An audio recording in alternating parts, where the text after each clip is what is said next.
माननीय निशिकांत दुबे जी।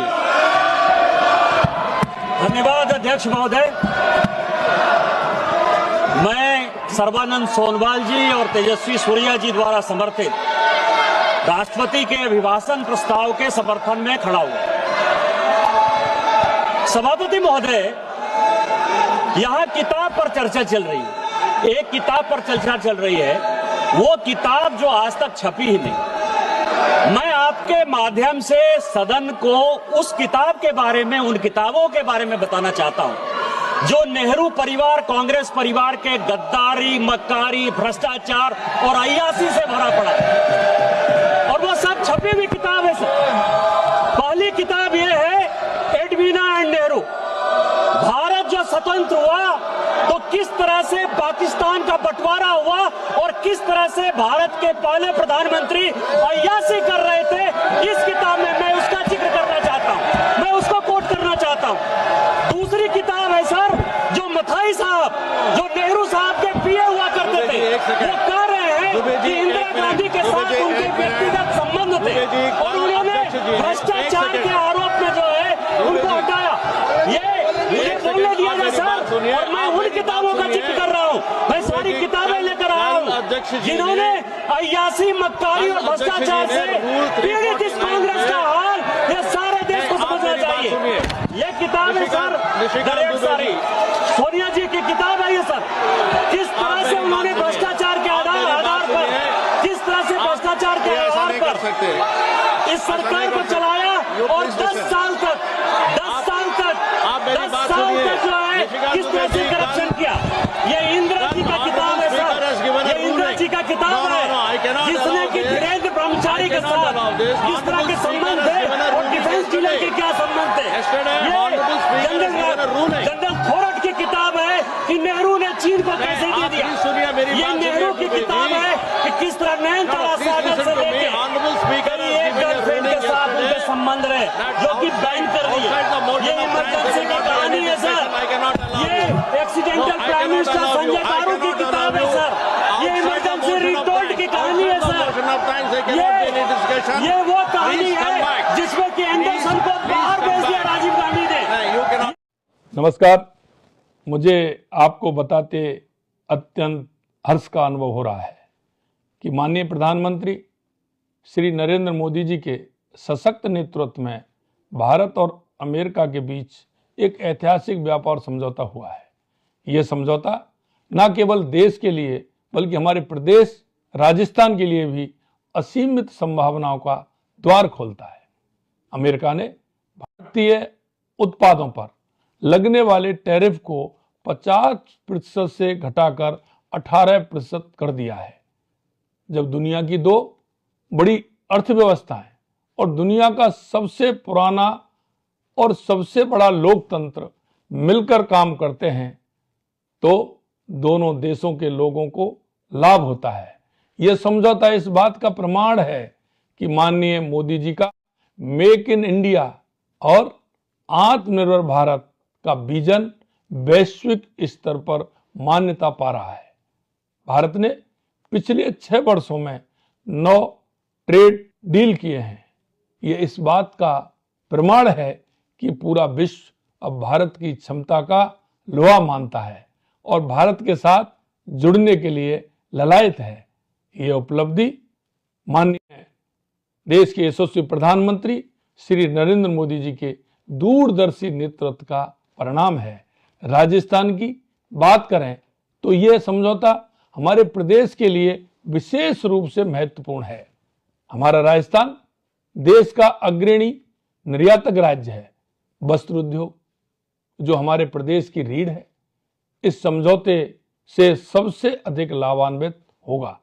हमारे हस्तशिल्प और हथकरघा उद्योग को भी इससे नई ऊर्जा मिलेगी। हमारी ब्लू पोट्री, लघु चित्रकला, संगमरमर की नक्काशी, लकड़ी के हस्तशिल्प, हाथ से बने वस्त्र, हस्तशिल्प और हथकरघा उद्योग अमेरिकी बाजार में पहले से ही लोकप्रिय हैं। हमारे रत्न और आभूषण उद्योग के लिए भी यह समझौता बड़ी राहत लेकर आया है। यह समझौता खास तौर पर हमारे सूक्ष्म, लघु और मध्यम उद्योगों के लिए वरदान है। जब हमारे उद्योग बढ़ेंगे तो उससे जुड़े सभी क्षेत्र, परिवहन, पैकेजिंग, बैंकिंग, बीमा, सभी को लाभ होगा। भाइयों बहनों, आइए मिलकर एक समृद्ध, विकसित और आत्मनिर्भर राजस्थान बनाएं। मैं एक बार रविंद्र सिंह भाटी। धन्यवाद माननीय सभापति महोदय। राज्यपाल के अभिभाषण के धन्यवाद प्रस्ताव में खेजड़ी संवर्धन, ओरण और गोचर के संरक्षण के संबंध में संशोधन प्रस्ताव प्रक्रिया के नियम 15 के तहत प्रस्तुत किया गया है। मेरा निवेदन है कि इसको स्वीकार किया जाए। बिल्कुल, आप ले लेंगे तो बड़ी कृपा होगी। और जो बीकानेर में भाई मजबूत आवाज कर रहे हैं, उनकी बात सरकार तक भी पहुंचेगी। राजस्थान युवाओं का देश है। मैं भी एक युवा हूं। अभी तक युवाओं के विषय पे काफी बात हो रही थी। विपक्ष कह रहा था कि पक्ष कुछ नहीं कर रहा, पक्ष कह रहा था कि विपक्ष कुछ नहीं कर रहा। अरे साहब, इतने सालों से पेपर लीक हो रहे हैं, आप बताइए तो सही कि आखिर जिम्मेदार कौन है? आज तक किसी ने जिम्मेदारी ली क्या? अभी तक पेपर लीक के उस दंश से निकले ही नहीं थे। पेपर लीक के उस दंश से निकले ही नहीं थे कि ओमर सीट का एक और प्रकरण सामने आ गया। अरे साहब, उन युवाओं के भविष्य के साथ खिलवाड़ आखिर कर कौन रहा है? एक के बाद एक। साहब, हम हमेशा देखते हैं जब भी कोई परीक्षा होती है, बहनों के मंगलसूत्र उतार दिए जाते हैं, उनकी चोटियां काटी जाती हैं, मेरे सिख सरदार भाइयों की पग उतारी जाती है। और वो तमाम लोग इसलिए सहयोग करते हैं कि काश ये पेपर लीक रुक जाए। पर साहब, जब बाढ़ ही खेत को खाएगी तो बचाएगा कौन? ये मत समझिएगा कि बाहर बैठा युवा समझ नहीं रहा। वो समझ रहा है, वो देख रहा है। अंदर बैठे हुए माननीय किस तरीके से पेपर लीक को लेके चिंतित है, वो सब तरीके से देख रहा है। मैं तो एक ही बात कहूंगा, माननीय चंद्रशेखर जी ने कहा था, जिन हाथों में शक्ति भरी है राज तिलक देने की, उन हाथों में ही ताकत भरी है सर उतार लेने की। साहब, समय रहते पेपर लीक रे प्रकरण ना और तमाम यह मुद्दा रे माते एक विशेष आप चर्चा करो और स्थितियां जो है वो करना चाहता हूं। राइजिंग राजस्थान में जो कमाल आपने किया साहब, कोई नहीं कर सकता। बस्सी के अंदर एक जमीन थी सेना के कमांड कोरिया के लिए, 300 करोड़ से भी ज्यादा थी। कोड़ियों में सल्टा दी साहब। दिल्ली से पर्ची आई, खेल खत्म और पैसा हजम। ये हालात हैं। एक और खेला कर रहे हैं साहब, ये मैं निवेदन करना चाहता हूं। ये तो बहुत ही बड़ा खेला कर रहे हैं। एक बिजली का भी कर रहे हैं। एक बिजली के अंदर 1 मई 2024 में ये कह रहे हैं ना, हम तो ईमानदार के हरीशचंद्र जी के ही हम वंशज हैं। तो ये हरीशचंद्र जी के वंशज हैं, इनको बताना चाहता हूं माननीय अध्यक्ष महोदय। 3200 मेगावाट कोयला बिजली, 8000 सोलर का एक टेंडर बनाया मई 2024 में, और वो आगे बढ़ाया। 8000 का तो सोलर का और 3200 का कोयला, दोनों को मिक्स करके। देखिए आप, जोरदार काम देखिए। इनकी ईमानदारी की पोल खुलेगी। पर्ची जो दिल्ली से आई है उसको भुगतान नहीं कर रहे हैं, इसलिए बार बार मुख्यमंत्री जी को दिल्ली जाना पड़ रहा है। सितंबर 2024 में द रिपोर्ट कलेक्टिव की रिपोर्ट आई, इन्होंने अक्टूबर 2024 में टेंडर निरस्त कर दिया। हमने सोचा ईमानदार आदमी हैं, हमें शक करने की कहीं गुंजाइश ही नहीं थी। उसके बाद में दिसंबर 2024 में नया टेंडर करते हैं 3200 मेगावाट कोयले का, और ये टेंडर बिना बिजली नियामक आयोग के, RERC के बिना अनुमति के इन्होंने टेंडर कर दिया, जबकि रेगुलेटरी बोर्ड है उससे पूछ करके ही टेंडर किया जाता है। और उसके बाद में मार्च 2025 में RERC में मंजूरी के लिए याचिका लगाते हैं। 18 नवंबर 2025 को राज्य सरकार की याचिका नियामक आयोग ने खारिज कर दी। और खारिज में क्या लिखा वो बहुत ही जरूरी है आप सबके लिए, हमारे लिए, प्रदेश के हित के लिए। इन्होंने कहा कि सीईसी जो केंद्रीय विद्युत आयोग है वो ये कह रहा है कि राजस्थान को 2035-36 तक केवल 1905 मेगावाट बिजली की आवश्यकता है। कितनी? 1905 की आवश्यकता है। तो माही बांसवाड़ा में 1400 मेगावाट का न्यूक्लियर पावर प्लांट आ रहा है और सरकारी कंपनियों से भी जॉइंट वेंचर से बिजली आएगी जो पाइपलाइन में है, यानी 1905 है। एकदम ही दिशाविहीन बजट है और बजट जैसे ही सरकार ने पढ़ा तो हाथ के हाथ शेयर मार्केट गिर गया है। ये बता रहा है कि जो निवेशक है उनको भी हजारों करोड़ का नुकसान आज ही हो गया एक ही दिन के अंदर, और बजट दिशाहीन था इसलिए शेयर मार्केट गिरा है। नहीं, जब बजट अच्छा आता है तो शेयर मार्केट तुरंत जो है अच्छे स्थिति के साथ बढ़ता है। लेकिन यहाँ क्योंकि सरकार का कोई विजन नहीं है, कोई किसी प्रकार की टैक्स के अंदर राहत नहीं दी गई है, और हम राजस्थान के परिप्रेक्ष्य में बात करें तो राजस्थान जो लगातार जो है 25 सांसद 2 बार राजस्थान से गए और अब की बार भी 14 सांसद राजस्थान से हैं, लेकिन राजस्थान के लिए कोई विशेष योजना नहीं, राजस्थान को विशेष राज्य का दर्जा नहीं। राजस्थान की जो डिमांड थी ERCP को राष्ट्रीय परियोजना घोषित करने की, उसके लिए कोई जिक्र नहीं। कोई युवाओं की नौकरी की कहीं कोई बात नहीं। AI जिस प्रकार से आ रहा है, युवाओं की नौकरी खत्म हो रही है, उसको लेकर कोई दिशा इस बजट के अंदर नहीं कि उससे किस प्रकार से निपटेंगे, युवाओं का किस प्रकार से ध्यान रखा जाएगा। तो मैं समझता हूँ पूर्णतया ही एक प्रकार से जो हर साल जो बजट पढ़ा जाता है उस प्रकार से पढ़ दिया। सरकार का विजन नज़र नहीं आया। विजन के अंदर राजस्थान के बारे में क्या विजन है वो कहीं नजर।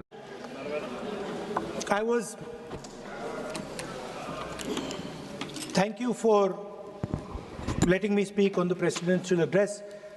I was raising a fundamental issue about the relationship between China and India and what happened on the Kailash Ridge between armies.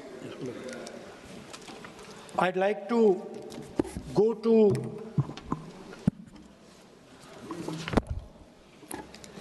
what Mr. Naravane said. No.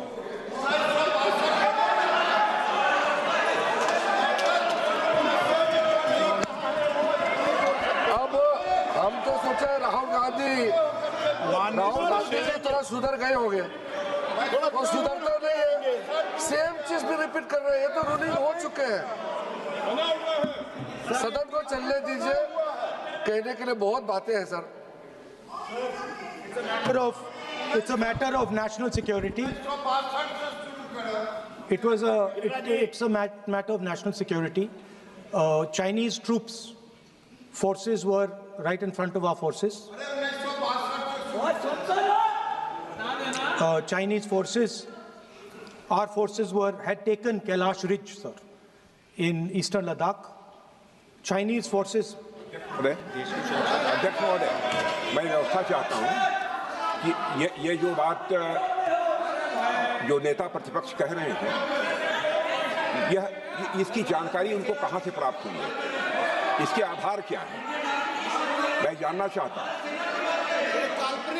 यह पूरी तरह से काल्पनिक बातें यहाँ पर सदन के समक्ष रखकर पूरे सदन को गुमराह, केवल सदन को ही नहीं बल्कि सारे देश को यह गुमराह करना चाहते हैं।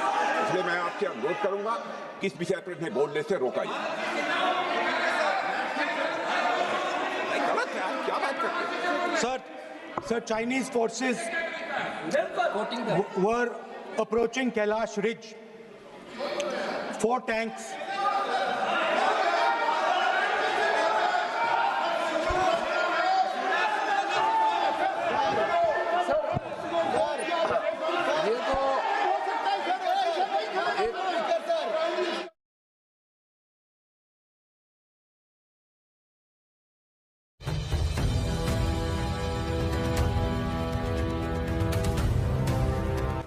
हमारे गांव में स्कूल की व्यवस्था खराब पड़ी है।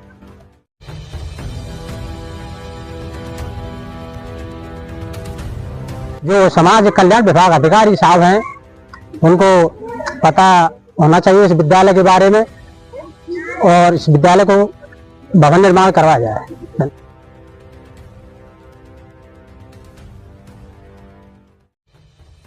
धौलपुर जिले के सैपऊ उपखंड में राजकीय उच्च माध्यमिक विद्यालय बूरापुरा का भवन हुआ जर्जर। राजस्थान सरकार ने 4 साल पहले स्कूल को क्रमोन्नत किया गया था, लेकिन अभी तक भवन निर्माण नहीं हुआ है। छात्रों को 3 किलोमीटर दूर राजकीय उच्च माध्यमिक विद्यालय नगला खरागपुर में कक्षाएं लेनी पड़ रही है। स्कूल प्रशासन ने कई बार उच्च अधिकारियों को पत्र लिखकर भवन निर्माण की मांग की है, लेकिन अभी तक कोई कार्रवाई नहीं हुई है। छात्रों का भविष्य खतरे में है और उनकी शिक्षा प्रभावित हो रही है। स्कूल के जर्जर भवन में कभी भी बड़ा हादसा हो सकता है, जिससे छात्रों की जान को खतरा है। स्थानीय लोगों ने सरकार से मांग की है कि जल्द से जल्द स्कूल का भवन निर्माण कराया जाए।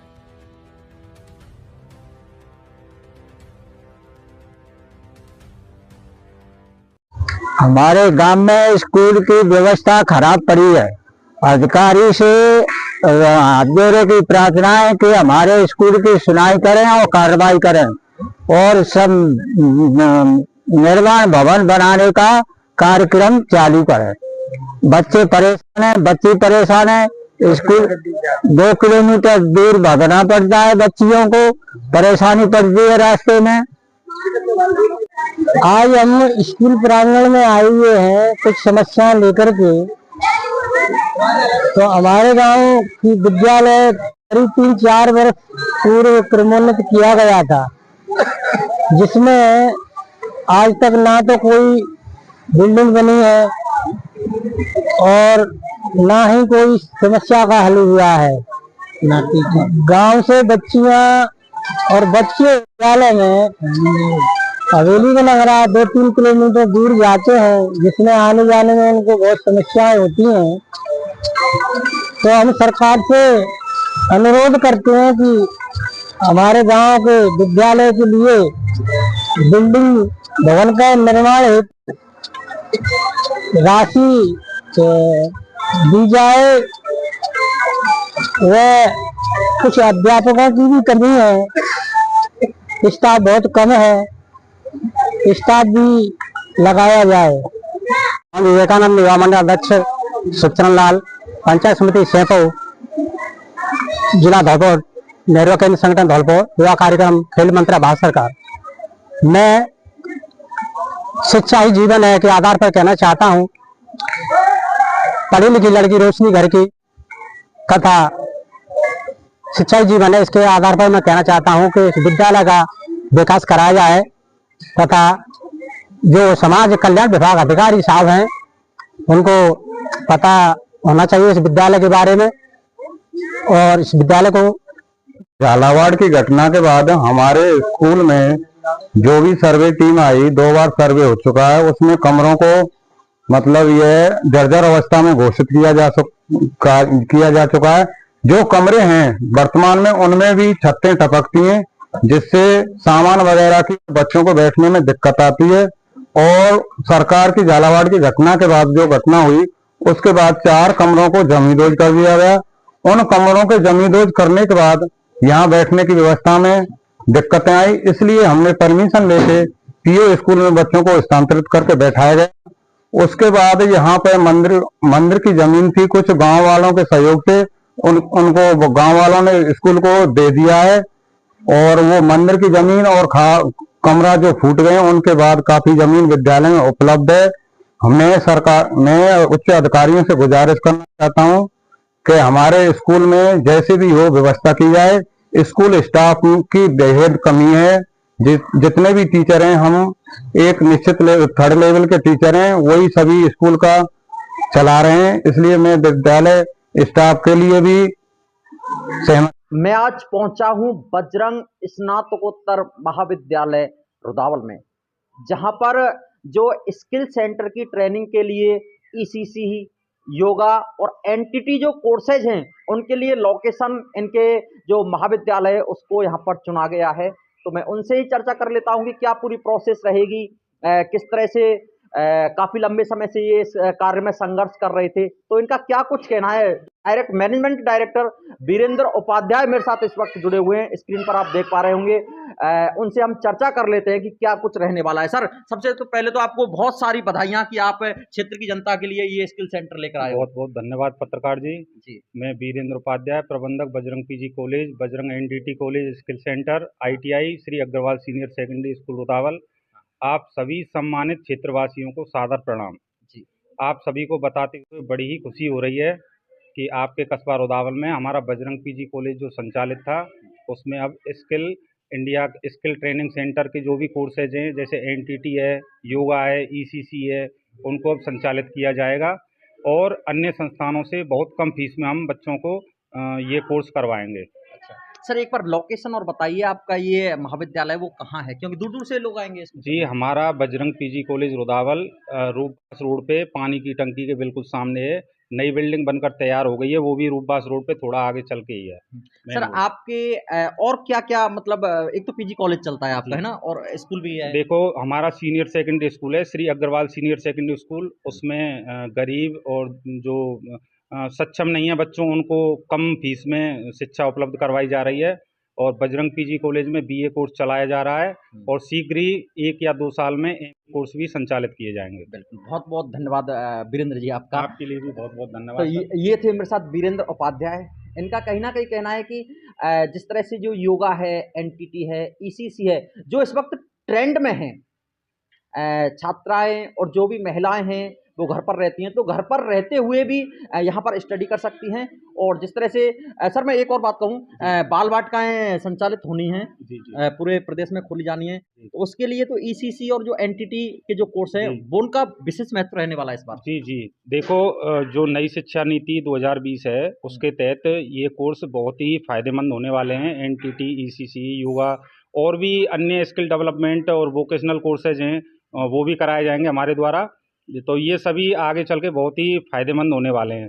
अतः मेरा तो सभी क्षेत्रवासियों से ये कहना है, बहुत कम फीस में आपको ट्रेनिंग कोर्स करवाएंगे। आप एक बार सेवा का मौका अवश्य दें। सर, फीस का निर्धारण अभी 1-2 दिन बाद में होगा या अभी? जी, देखो, कल हम वो अपनी निर्देशिका छपवा रहे हैं, उसमें फीस का विवरण, सारी डिटेल्स उपलब्ध करा दी जाएंगी। बिल्कुल, ये थे मेरे साथ वीरेंद्र उपाध्याय। जिस तरह से मेरी इनसे चर्चा हुई, कहीं ना कहीं कहना है कि जल्द ही पूरा जो सेमेस्टर और तमाम जो स्किल्स के जो पूरा ग्राफ है, पूरा मैप है, वो तैयार किया जाएगा। उसके बाद में यहाँ पर कोर्सेज शुरू होंगे और आप उन कोर्सों का लाभ ले सकेंगे। कैमरामैन संदीप चौधरी के साथ हेमसिंह कुशवाहा, फर्स्ट राजस्थान, रुदावल।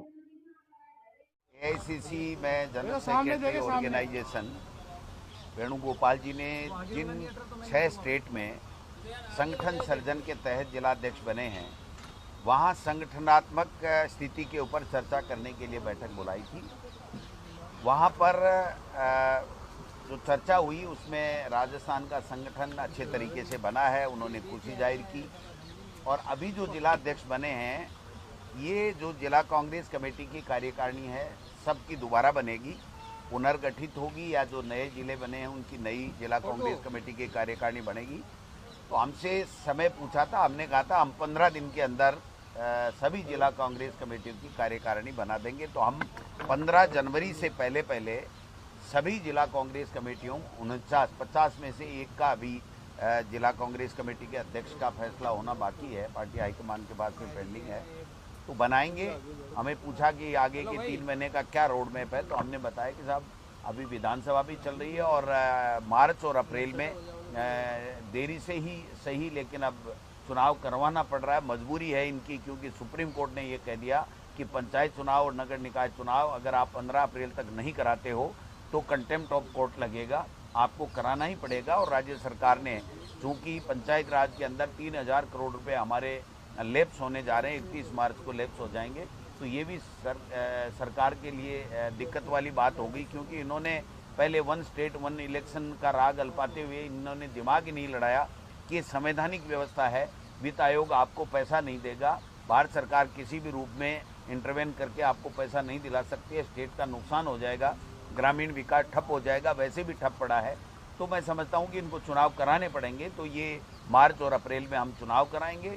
और नए लोगों को विशेषकर जो हमने कमिटमेंट किया है पार्टी हाईकमान के साथ में, वो ये किया है कि जो पंचायत राज और नगर निकाय के चुनाव में हैं, उसमें ज़्यादा से ज़्यादा नए युवा लोगों को मौका दिया जाए और कम से कम लोगों को, कोई विशेष जो एक्टिव है पॉलिटिक्स में वही परिवार का आदमी चुनाव लड़े, बाकी परिवार का आदमी चुनाव कम से कम लड़े, कार्यकर्ताओं को मौका मिले, ये बात वहाँ पर पे हमने कह करके और हमारा निवेदन हमने हाईकमान को किया है।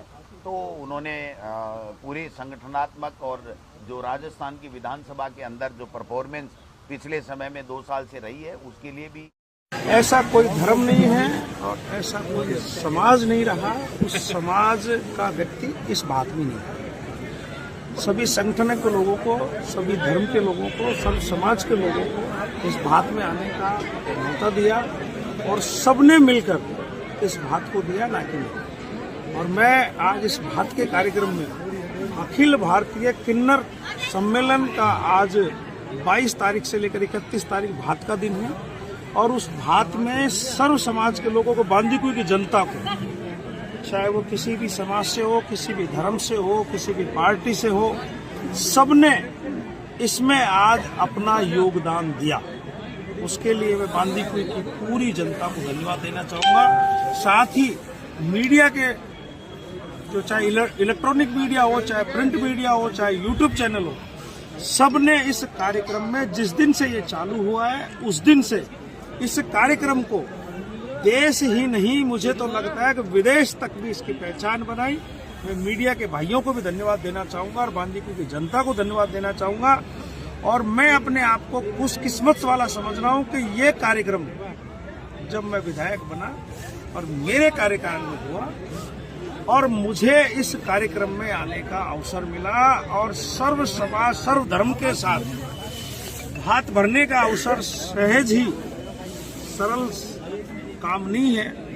और मैं तो गुरुमा मुस्कान बाई को और नीतू बाई को भी, नायक को भी, भरतपुर वाली को भी धन्यवाद देना चाहूँगा कि उन्होंने इस कार्यक्रम के लिए बांदीकुई जैसी जगह को चुना और ये सफल आयोजन सबके सहयोग से, सबके प्रयासों से जो हुआ है और आगे जो भी दिन बचे हैं उनमें होगा।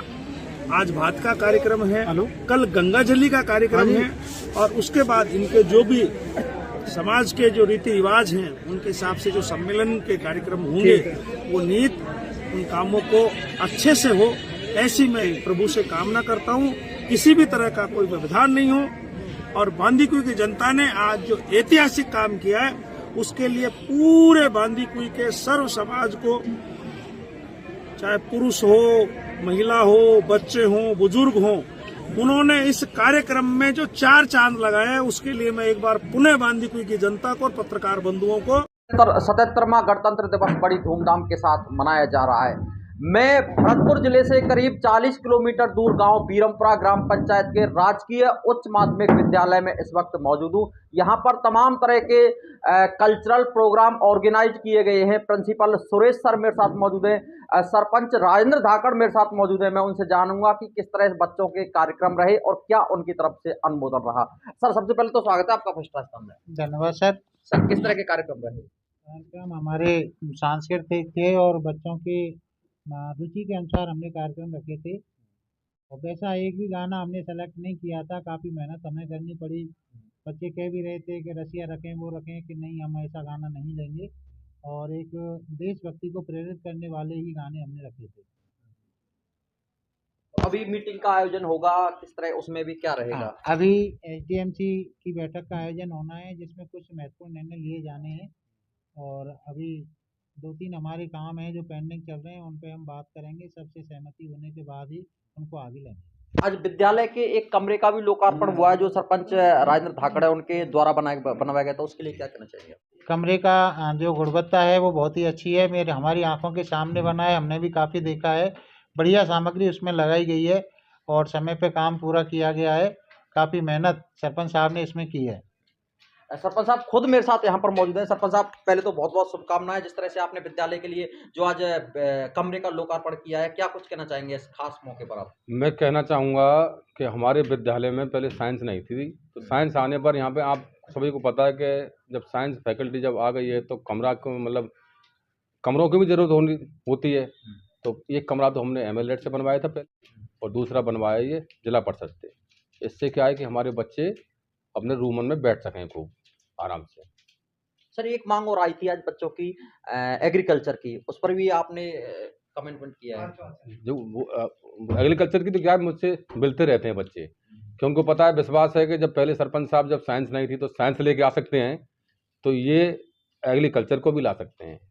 तो इसी के साथ मुझसे बच्चों ने कहा कि साहब एग्रीकल्चर ले आना, तो आज मैंने विद्यालय में बच्चों को आश्वासन दिया है कि आपके लिए एग्रीकल्चर विषय का शुभारंभ करवा दिया जाएगा।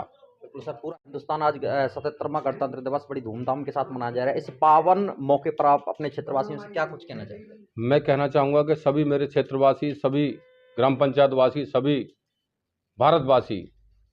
भारतवासियों ने आज 77वां गणतंत्र दिवस बड़े धूमधाम से मनाया है। और इसी के बीच एक चीज़ और कहना चाहूँगा कि मेरी पंचायत में जो आपने खबर चलाई, उन खबरों में मेन जो समस्या आई थी कि सभी रास्तों में कीचड़ की जो समस्या है, इसके लिए मेरे गांव वाले सभी व्यक्ति बैठे हुए हैं। तो मेरा तो ये निवेदन है कि ये सभी जिम्मेदारी लें, यानी अपने अपने पानी की सभी जिम्मेदारी लें, जिससे हमारा गांव स्वच्छ रहे और साफ रहे। इसी बीच ये क्या है कि हमारे जिला परिषद से अभी 8-10 दिन पहले एक टीम हमारे गांव को जांच करने आई थी। वो पहले तो हमारे राजीव गांधी सेवा केंद्र पे गए थे, उस रास्ते पे भी उनको पानी मिला था। फिर वो गए थे भुनिया बाबा मंदिर पे, जो शौचालय बने हैं, सार्वजनिक शौचालय बने हैं, उस रास्ते पे भी पर उनको पानी मिला था। यानी कि कुल मिला के बात यह है कि जिस रास्ते पे गए उस रास्ते पे पानी से उनको कीचड़ मिली है। तो मैं कहना चाहूँगा सभी मेरे ग्रामवासी हैं, अपनी अपनी जिम्मेदारी लेके उस पानी को सोख्ता गड्ढा बनाएं, और उन जिनके पास जगह नहीं है उनके लिए मैं सोख्ता गड्ढा बनवाऊंगा। जिन जगह पे लोगों का अतिक्रमण है, जैसे घूरे रखें, बिटोरा हैं, पत्थर हैं, बहुत से सामान ऐसे रखें, लकड़ी भी रखी हैं, तो उनसे हाथ जोड़ के मैं निवेदन करूंगा कि सब अपने अपने अतिक्रमण को हटाएं, जिससे आपका पानी, आपका जो वेस्टेज पानी है, सोख्ता गड्ढा में चले जाए, जिससे हमारे सभी रास्ते, यानी दूसरे गांव के भी लोग आते जाते हैं हमारे गांव में, क्योंकि हमारा गांव एक बाजार टाइप का गांव है। इसमें सभी तरह की दुकानें हैं, यानी सभी सामान मिलता है, तो लेने आने जाने में उनको बिल्कुल परेशानी ना हो। ठीक है साहब। बिल्कुल सुरेश सर, आपका बहुत बहुत शुक्रिया। सरपंच साहब आपका बहुत बहुत शुक्रिया, क्योंकि आपने जिस तरह से ये मांग उठाई है पानी वाली समस्या की, तो मैं भी चाहूँगा कि तमाम दर्शक हमारे साथ बीरमपुरा और जो भी गांव है आपका वहाँ से जुड़े हुए हैं, वो जरूर इस समस्या पर अमल करेंगे। कैमरामैन संदीप चौधरी के साथ सिंह कुशवाहा, फर्स्ट राजस्थान, बीरमपुरा। भरतपुर जिले के बहराबली गांव के सरकारी विद्यालय के हालात इतने बदतर हैं कि बच्चों को अध्ययन के लिए काफ़ी मशक्क़त करनी पड़ रही है। वहीं विद्यालय के पास ही छोटे बच्चों के लिए बने नंद घर में पिछले 6 महीने से पानी भरा हुआ है। ग्रामीण एवं विद्यालय स्टाफ से बातचीत करने पर पता लगा कि ग्रामीणों ने गांव की तालाब पर अवैध कब्जा कर रखा है, जिससे पानी अवरुद्ध हो गया है।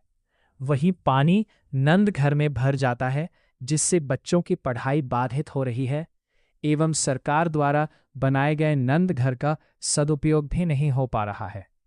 अब ग्रामीणों ने सरकार एवं प्रशासन से जल्द ही विद्यालय एवं नंद घर के हालातों को सुधरवाने की मांग की है। मेरा नाम रमेश चंद्र, गांव बहरावली से बिलोंग रखता हूं। यहाँ पर गांव वालों ने भी अतिक्रमण कर रखा है। कई बार नाप भी आई हुई यहाँ पर। एसडीएम साहब, पंचायत सरपंच साहब भी आए थे। बच्चे क्या करते हैं फिर पानी की हालत में, कहाँ पड़ते हैं? पानी की हालत में गांव में ही व्यवस्था करते हैं।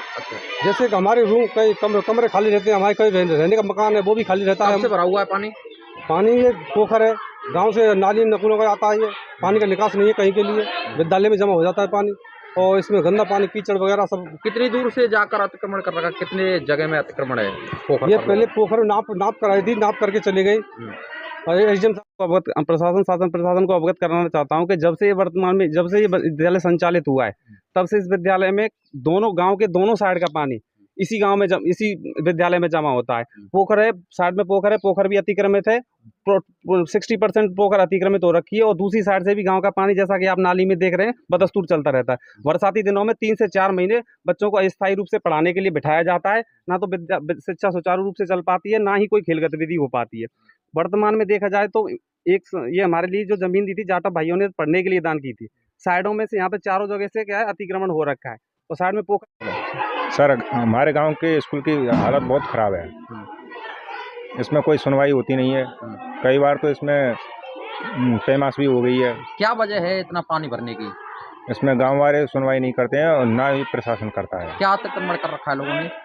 ये 5 बीघे इसका रकबा है स्कूल का, उसमें भी सारा अतिक्रमण कर रखा है। इसमें घूरे बिटोरे डरे हैं। इसमें पोखर भी है, वो भी कर रखी है।